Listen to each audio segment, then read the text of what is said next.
It's time to level up the Imperium.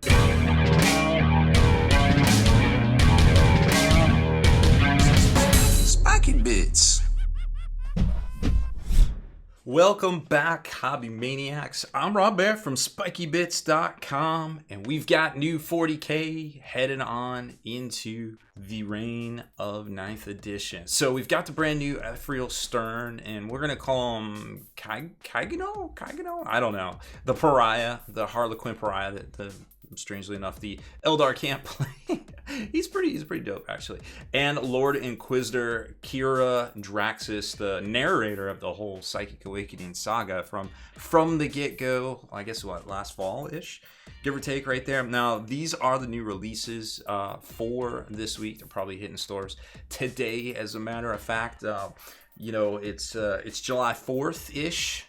And, well, there's a lot going on. There's a lot to celebrate, for sure. So, the new Ephrael Stern is $50. Of course, that's for the 2-model kit. And Draxus is $35. Now, you can always get your hobbies for less at Miniature Market or Dicehead.com. So, make sure you check them out if you can't scoop them up at your local gaming store.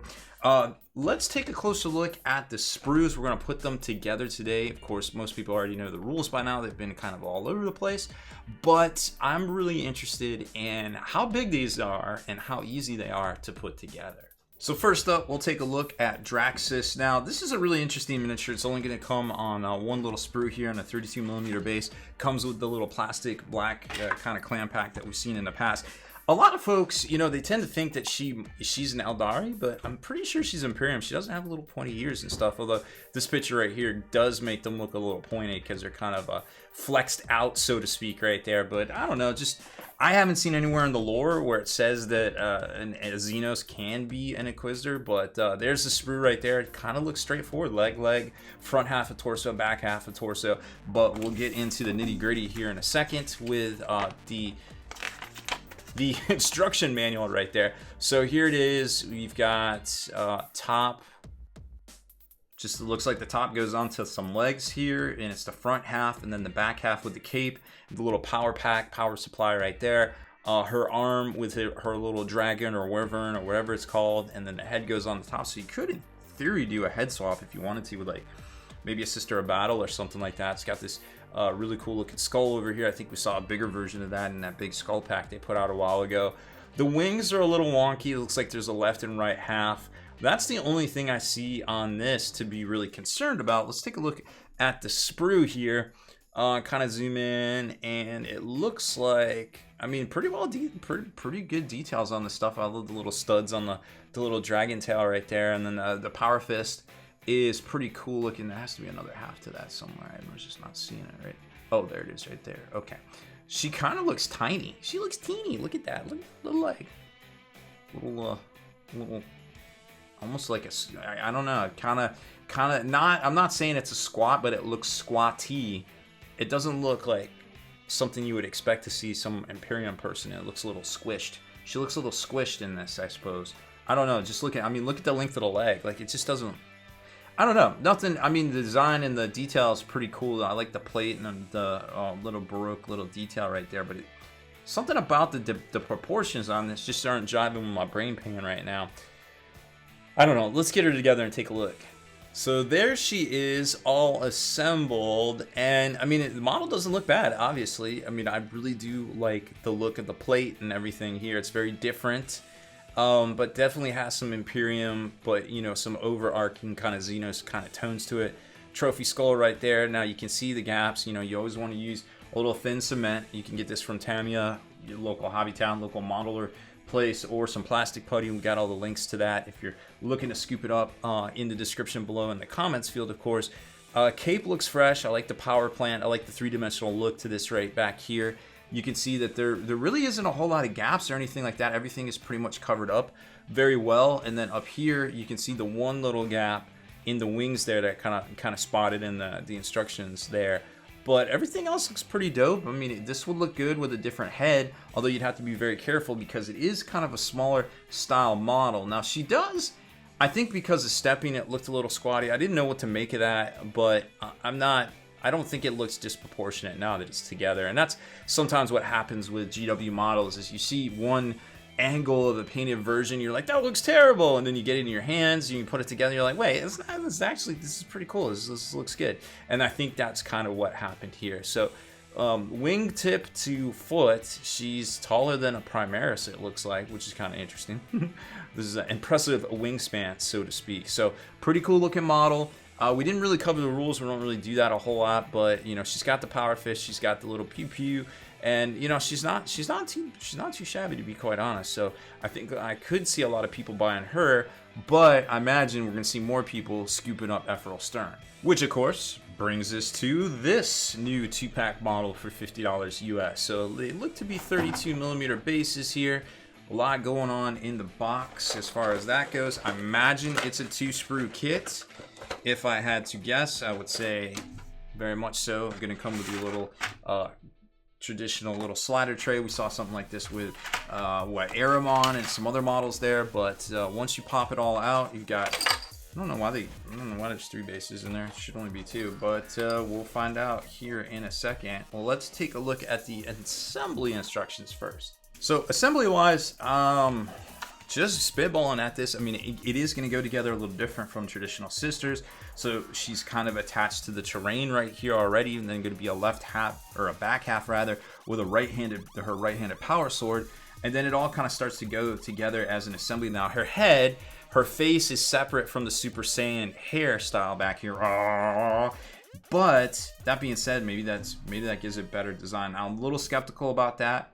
Unless they hid the gaps in there with you know, some of the hair and stuff, I would be a little concerned, but we'll find out here in a minute. I do like this little sectional kind of thing with the upper and the lower kind of cape on the back. Then she also has, what is that little oh, that's that little flappy right there. And then the backpack is actually 2 pieces, an upper and a lower.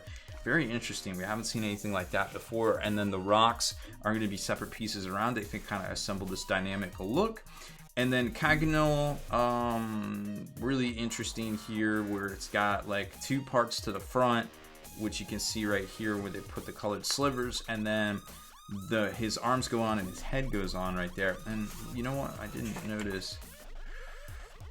I don't know if you can head swap that sister or Stern's head if you didn't like it right there. If you want to do like a Dominion head or something like that, it is possible, and we'll take a look at that once we kind of get it together. So then you put all the little what is that, solitaire, the little solitaire webway kind of hollow field thing. I guess it's more of a hollow field than anything, because they always have an invul save.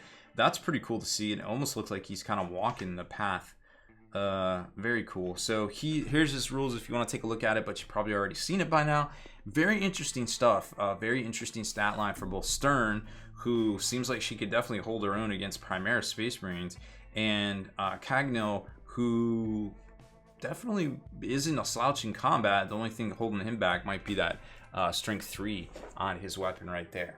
Sprue wise, here is Stern. You can see she's got a whole lot going on. There's that back half, there's the cape, and the thing I was worried about with the face, well, there's her front of her face. So let's take a look at that, and it's very shouty. And then there's the back, so it's got a nub on it. Interesting. I'm still not 100% sold on that, although the back of the hair looks pretty well detailed out. I didn't even notice that bolt pistol. Where is that hanging from? I guess that's on the back. Yeah, I guess that's on her back. Okay, cool. And then she's got the leg and all the other little rock pieces, and then the Pariah, very straightforward. You know, these parts are just going to go on the base, arms, and then that weird, I guess, little ornamental dagger goes on the front right here. Yeah, it goes over here somewhere, and then that goes onto this. I can't remember if he's a solitaire in the lore or not. I don't think he's a solitaire. I think he's just a regular old Harlequin.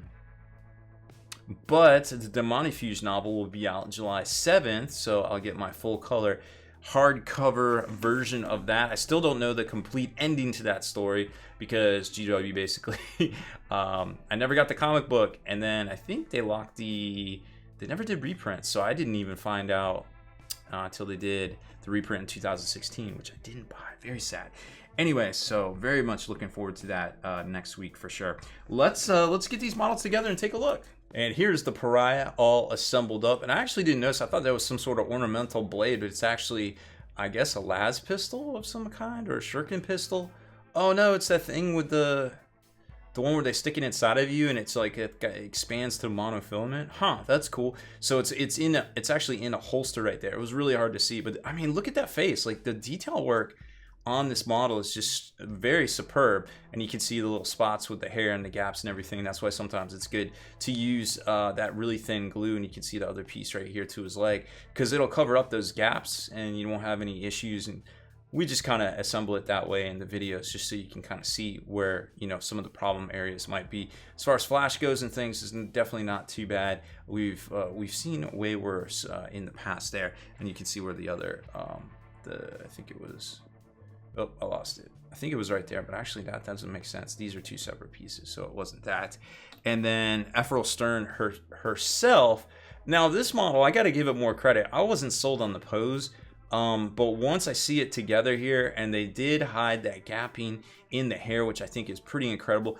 I didn't realize her Inquisition symbol and the purity seals are all flipped up, as like she's basically coming down, landing, coming, like jumping out of a webway or something like that, doing a force choke with her Daimonifuge powers, and then just kind of landing, or maybe just kind of exploding stuff around her. I don't 100% know exactly what's happening here. Maybe like some sort of Resident Evil kind of Alice type thing. There you can see more dynamic look, and this is two different pieces, and I really like how they did this on the back here to make it look very three-dimensional and very, very striking in and of itself. And then you can see the gaps, but that was always a problem with the sister too.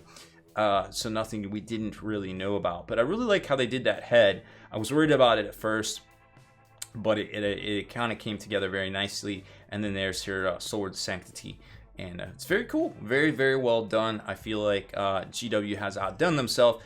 $50 for this kit, well, it's a new precedent. I feel like if they were sold separately, they'd be $35. So I guess we're saving money there. ... And we'll just leave it at that. So that is it for this one, y'all. Thank you very much for checking out our unboxing build of Ephrael Stern and the Pariah, and of course the new Inquisitor Draxus as well. If you didn't know, this is actually Ephrael Stern's second model. They put out a pewter redemption sort of thing back in the early 2000s with Black Library.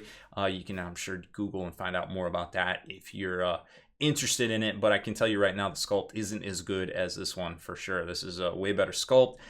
It wasn't sold on the posing at first, but I can respect, and I definitely like the posing and how it kind of everything's flipping up here, and it's very dynamic. So I'm liking that. So thank you very much for watching. Make sure to hit that subscription button, turn on notifications. Make sure you get your hobbies for less at dicehead.com and Miniature Market, and maybe more importantly, have a very safe and healthy 4th of July weekend.